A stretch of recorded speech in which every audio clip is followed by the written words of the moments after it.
Could we see a very significant trade between the Sabres and Jackets this offseason? We'll discuss that possibility. Former GM Jim Rutherford appears ready to jump back in the game in a management role. We also have some prospect signings, some updates from the playoffs, as well as a little bit of a change in the Kings front office. We'll get into the latest news coming up next.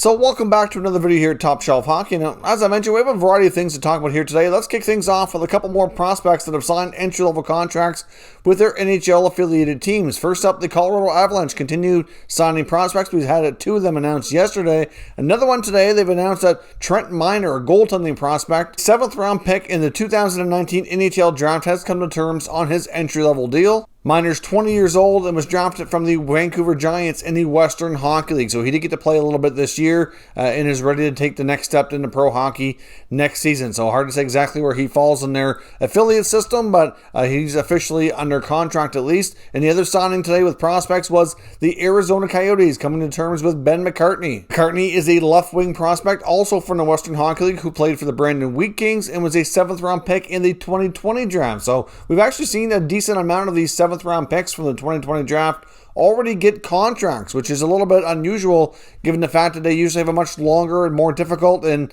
less a sure path to the NHL. So certainly nice to see some of these guys getting opportunities. Now, as I mentioned as well, we also have a little bit of some changes here in the LA Kings front office. We had previously had word that the Senior Director of Hockey Operations, Jeff Solomon, was leaving the organization and joining their rival at the Anaheim Ducks. It was certainly an interesting move. Not sure exactly what spawned Solomon to leave and go down to Anaheim, but he has been replaced. Jake Goldberg takes the role of Senior Director of Hockey Operations, who formerly worked with the Arizona Coyotes organization. And the LA Kings also made another interesting hire that I find. They've hired Paul Cruz, who's actually coming from Major League Baseball, where he's worked for the past 7 years for the Chicago Cubs. His title is going to be Vice President of Research and Development. So essentially, he's going to be helping grow and expand their analytics department. So obviously, the Kings are one of the teams that are looking to grow that area of the game and use it more to their advantage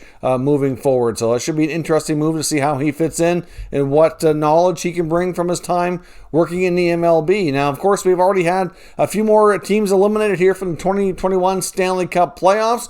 We had a couple of matchups come to an end here. We saw the Predators get beat out in fairly dramatic fashion by the Carolina Hurricanes last night. Of course, the Predators had a lead going into the third period. The Carolina Hurricanes came back and tied it and then won the game in overtime in Nashville's arena, which was full of fans, which was nice to see. Such an electric crowd. Of course, the Predators at Bridgestone Arena always have such a great fan base there. Like I said, and the Canes take that series 4-2. So the Predators are officially eliminated here, but they did give the Carolina Hurricanes a good go and a good scare for sure. And now that'll set us up with the two top teams that we were kind of expecting here. Of course, the Florida Panthers are right up there as well. But defending Stanley Cup champions will now do battle with the Hurricanes. That's going to be a very interesting and fun and entertaining second round series. Of course, we got the Bruins and the Islanders kick off game number 1 of their Stanley Cup series in round 2 going Saturday night, while they also will have game 6 of the Toronto-Montreal series at the same time. So it's something that we don't normally see. So of course we know this is an unusual hockey season with some different things happening, just like we saw last year in the bubble. But we have round 2 and round 1 going here at the same time. Of course, the Montreal Canadiens staved off elimination last night and came out with a big victory in overtime. The Habs had a 3-1 lead on the Leafs heading into the third period, and Toronto will finally get the pushback, got the game tied up, but in overtime very early on in the first minute or so of the game, Leafs forward Alex Galchenyuk with a bad giveaway sent Cole Caulfield and Nick Suzuki on a 2-on-0 to begin overtime, and Suzuki got the puck in the net behind Campbell for the win. Galchenyuk's played relatively well for the Maple Leafs for the most part. Seems to have found a way to rejuvenate his career and kind of find a role. He has been coming out of the lineup a little bit here and there. I would suspect that likely won't cause him to be out of the lineup. I wouldn't think, because he has, for the most part, done more good than he has harm out there, but that was a really bad giveaway for the Habs to survive. So we'll see how Game 6 goes, and if the Habs will have fans in attendance for the first time in Canada since the pandemic started. They'll have 2,500 fans in attendance for Game 6 for Habs versus Leafs. So, of course, hopefully that can spread to other jurisdictions throughout the playoffs.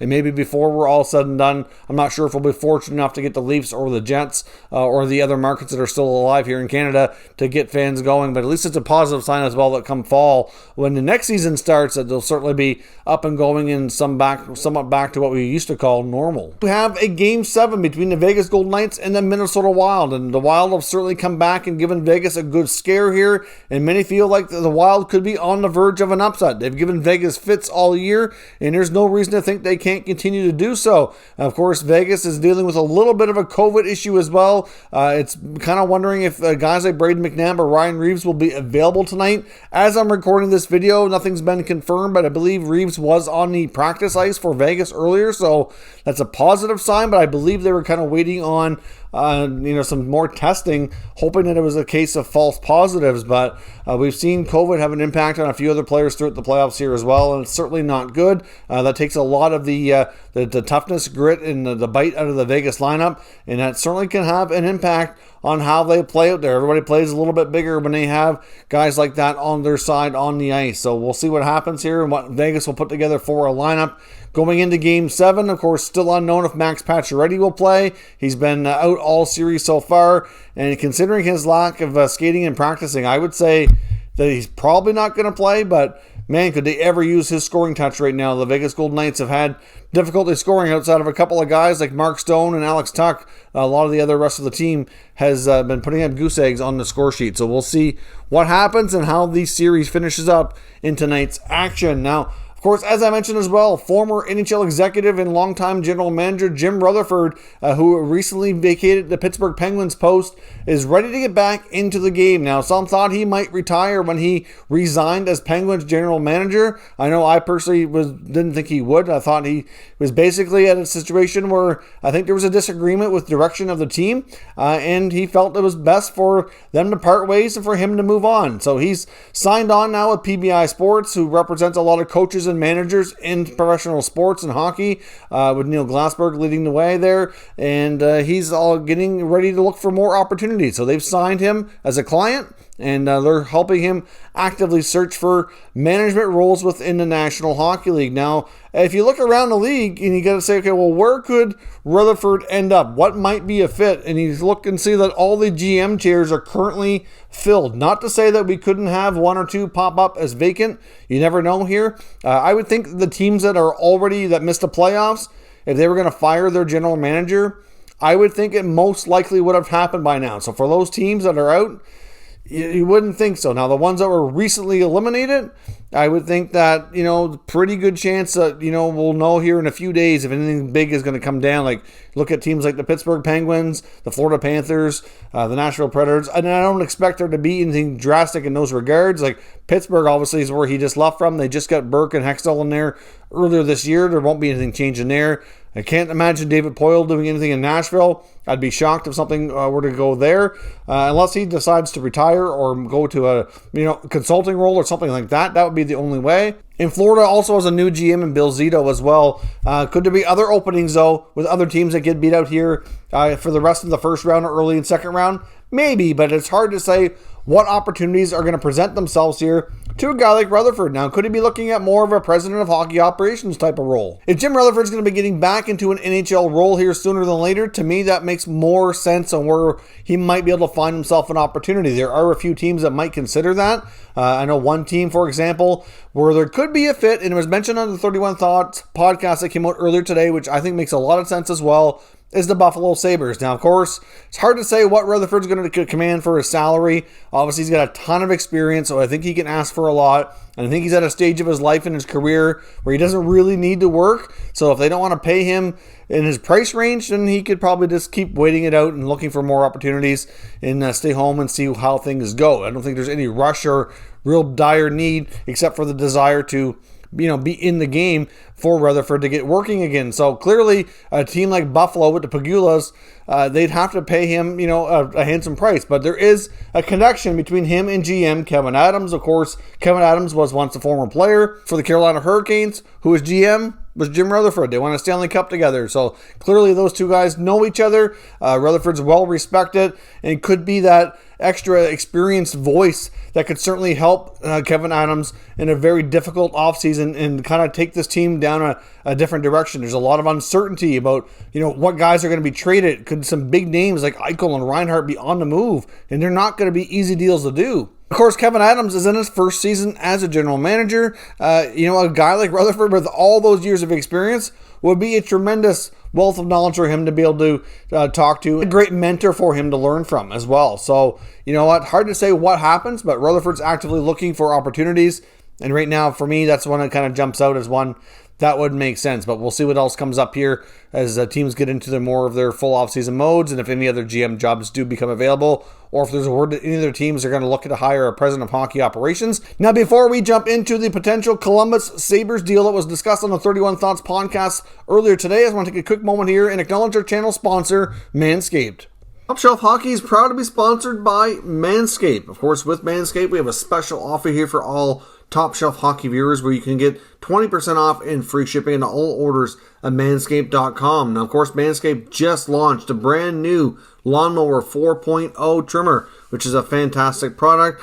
They've taken the level up here, even again with the skin-safe replaceable blades. It's waterproof, it's wireless charging, has a travel lock on it, as well as a nice light so you don't miss what you're doing. So certainly a terrific product. Now, many people associate Manscaped with their trimmers, which is certainly kind of their top product, but they do have a lot of other great options as well, including what they call the Weed Whacker, which is another trimmer for your ears and nose. And they have a variety of deodorants and sprays as well, which also keep you fresh and are terrific as well. So certainly Manscaped has a lot to offer, and we certainly highly recommend all of their products. So check out manscaped.com and use promo code TSH for 20% off and free shipping.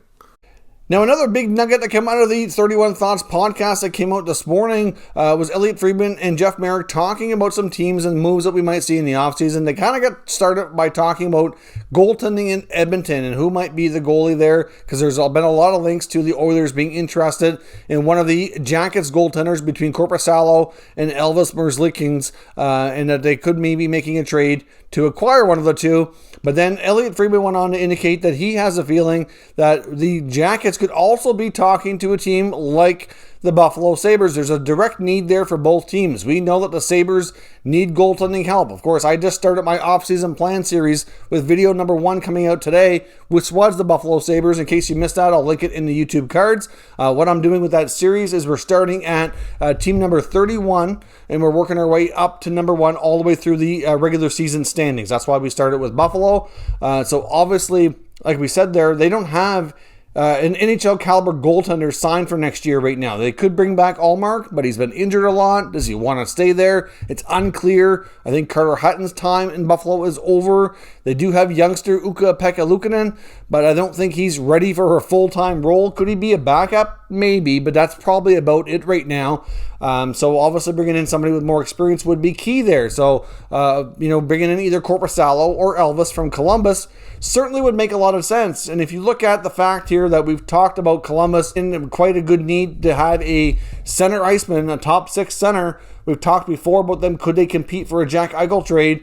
I don't really think they can, because I don't think they have the right pieces. They don't have the deep prospect pool to draw upon, and they'd have to give up so many first-round picks that probably wouldn't be good for business back there. So obviously, I don't think the Jackets are really a team, unless they're going to give up a guy like Patrick Laine or something, that could really, truly compete for Eichel. I mean, at least that's my opinion as of today, without really depleting the rest of the team, which to me just doesn't make sense to do. But Friedman mentioned Sam Reinhart, who really excelled playing center this year, getting more of a chance to play his natural position at the NHL level, had career numbers in a lot of categories, really thrived in the ability to take on top-line minutes in that position.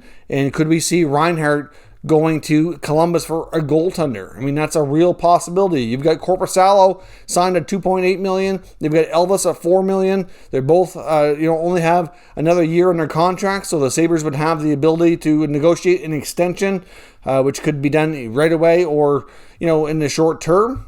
And it could be other pieces involved. That might not be a one-for-one deal, but those could be the two center pieces that would make a lot of sense for both sides. If the Sabres are going to have to try to trade Reinhart, they really should get themselves a piece that they need for the future, and that's a goaltender. So clearly Columbus is one of the teams that are obviously looking to move a goalie to get a center. So the need is there on both sides.